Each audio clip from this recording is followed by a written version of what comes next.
आणि म्हणून या शहरामध्ये डॉक्टर पोद्दार सारखा एक अतिशय उत्तम प्रामाणिक चांगला कार्यकर्ता आहे।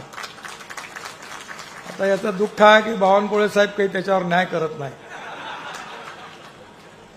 कारण असं आहे की चांगला माणूस असतो घर की मुर्गी डाल बराबर,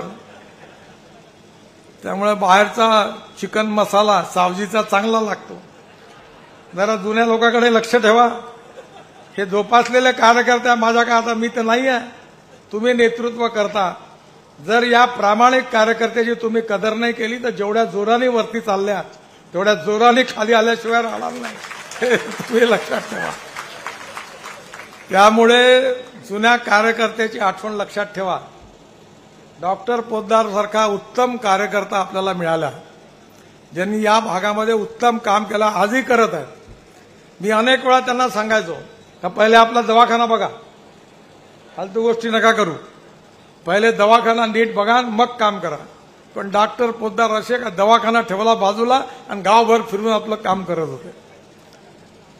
प्रामाणिकपणे जनतेकरता काम केलं पाहिजे, ही भारतीय जनता पार्टीची शिकवण आहे।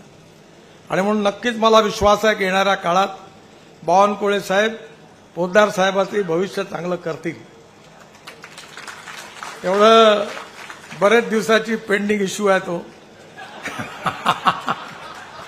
तेव्हा नगरपालिका झाल्यावर करतील ते देवेंद्रजी ते, आणि नक्कीच त्यांच्या नेतृत्वाखाली आणि आशिष देशमुखांच्या नेतृत्वाखाली या कळमेश्वर क्षेत्राची उत्तम प्रगती होईल, विकास होईल।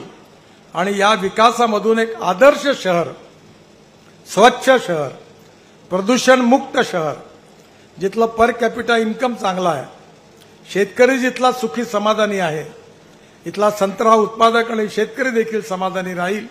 कारण आपल्या भागामध्ये मोठ्या प्रमाणावर वेगवेगळ्या प्रकारचा विकास करण्याची जबाबदारी डॉक्टर पोद्दार साहेबांनी घेतली आहे आणि त्यांच्या मागे बावनकुळे साहेब आम्ही सगळे उभा आहोत। आणि नक्कीच हे चित्र असं आज बदललं, यापेक्षा चांगलं बदलल्याशिवाय राहणार नाही असा विश्वास व्यक्त करतो।